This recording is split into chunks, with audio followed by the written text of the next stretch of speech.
Assalamualaikum warahmatullahi wabarakatuh. Salam sejahtera untuk kita semua. Baik, anak-anak sekalian, pada kesempatan ini kita kembali melaksanakan pembelajaran kita walaupun menggunakan media secara virtual, tapi harapan Bapak pembelajaran ini tetap berlangsung dengan hikmat dan tentunya mudah-mudahan kalian dapat memahami kompetensi dasar yang akan kita bahas pada kesempatan ini. Kita langsung saja bicara materi kasus-kasus pelanggaran hak dan pengingkaran kewajiban warga negara. Nah, kalau kalian perhatikan di sini ada judul yakni makna hak dan kewajiban warga negara. Nah, Bapak mengajak kembali kita mengingat materi ketika kelas 11 bicara tentang harmonisasi hak dan kewajiban asasi manusia. Yang waktu di kelas 11 kita membahasnya bahwa hak asasi maupun kewajiban asasi sifatnya universal. Nah, di kelas 12 atau pertemuan ini kita fokuskan membicarakan hak dan kewajiban warga negara. Nah, di sini di tayangan slide sudah dicantumkan atau ditampilkan untuk hak warga negara maupun kewajiban warga negara dibatasi oleh status keluarga negaraan. Jadi, yang membatasinya adalah status keluarga negaraan. Tidak semua hak warga negara adalah hak asasi manusia. Bapak contohkan, kita sebagai WNI punya hak dan kewajiban untuk membela negara Indonesia sesuai dengan ketentuan pasal 27 ayat 3. Nah, kondisi ini tidak menjadi hak dan kewajiban bagi warga negara asing untuk membela negara Indonesia. Jadi itu yang membedakannya. Paham ya? Baik, kita lanjutkan. Nah, kita bicara substansi hak dan kewajiban warga negara dalam Pancasila. Ada 3 nilai. Yang pertama adalah nilai dasar, yang kedua nilai instrumental, dan yang ketiga ada nilai praktis. Di sini kita akan membahas satu persatu. Kita mulai dari nilai dasar. Apa itu nilai dasar? Nilai dasar adalah hakikat dari sila-sila Pancasila. Hakikat nilai dasar mulai dari nilai ketuhanan sampai dengan nilai keadilan.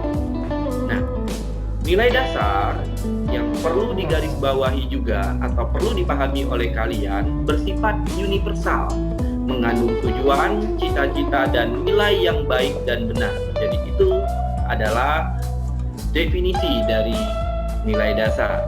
Kita lanjut kepada nilai instrumental. Nah, hak dan kewajiban warga negara dalam nilai instrumental dicantumkan dalam bentuk peraturan perundang-undangan, mulai dari undang-undang dasar sampai dengan peraturan daerah. Nah, kaitan dengan nilai instrumental dalam undang-undang dasar yang mengatur hak dan kewajiban warga negara terdapat dalam ketentuan pasal 26 sampai dengan pasal 34 tentang kesejahteraan sosial. Jadi ini intinya, bisa kalian lihat di dalam tayangan slide untuk hak dan kewajiban warga negara. Akan tetapi kalau kalian masih ingat tadi Bapak sampaikan pelajaran kelas 11 untuk HAM sendiri atau hak asasi manusia sendiri, maka ketentuan pasal yang mengaturnya adalah khusus pasal 28A sampai dengan pasal 28J. Oke. Baik, kita lanjut kepada nilai praktis. Nah, nilai praktis adalah praktek pengamalan sila-sila Pancasila dalam kehidupan sehari-hari. Nah, mulai dari sila ketuhanan yang Maha Esa sampai dengan sila keadilan sosial bagi seluruh rakyat Indonesia. Nah, di sudut kanan ini ada contoh sikap positif. Nah, banyak contoh-contoh yang lain yang bisa menjadi rujukan dan kalian bisa mengetahuinya. Ya, apa nilai praktek. Praksis itu praktek dalam kehidupan sehari-hari. Nah, baik, kita lanjutkan ke slide berikutnya. Nah, di sini judulnya ada kasus pelanggaran hak dan pengingkaran kewajiban warga negara. Ada faktor penyebabnya, ada 5 di sini, antara lain egois dan tidak toleran, rendahnya kesadaran berbangsa dan bernegara, penyalahgunaan kekuasaan, ketidaktegasan aparat penegak hukum, dan penyalahgunaan teknologi.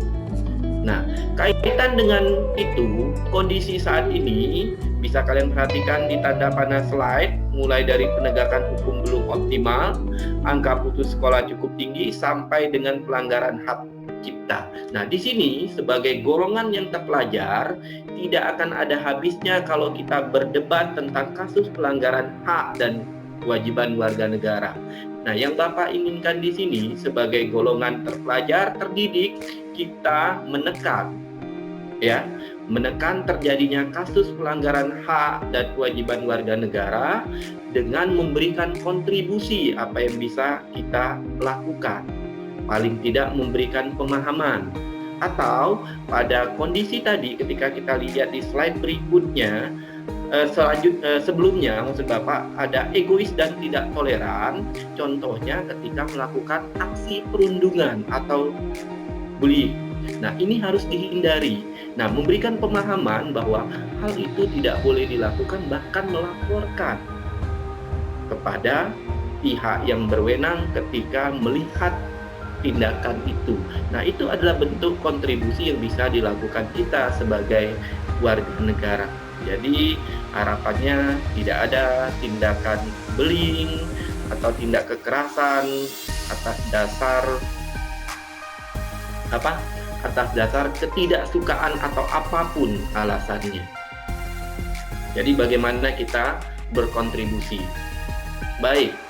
Nah, pada akhirnya ada ungkapan mengatakan bahwa terjadinya pelanggaran hak dan pengingkaran kewajiban tidak akan dapat dicegah tanpa partisipasi dari warga negara. Tadi yang sudah Bapak sampaikan sebelumnya.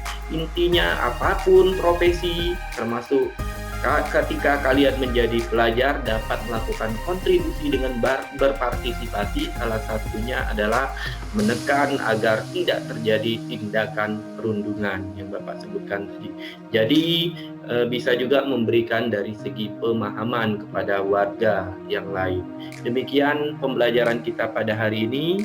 Semoga kalian dapat memahami dengan baik, dan Bapak akhiri, wabillahi taufik wal hidayah. Wassalamualaikum warahmatullahi wabarakatuh.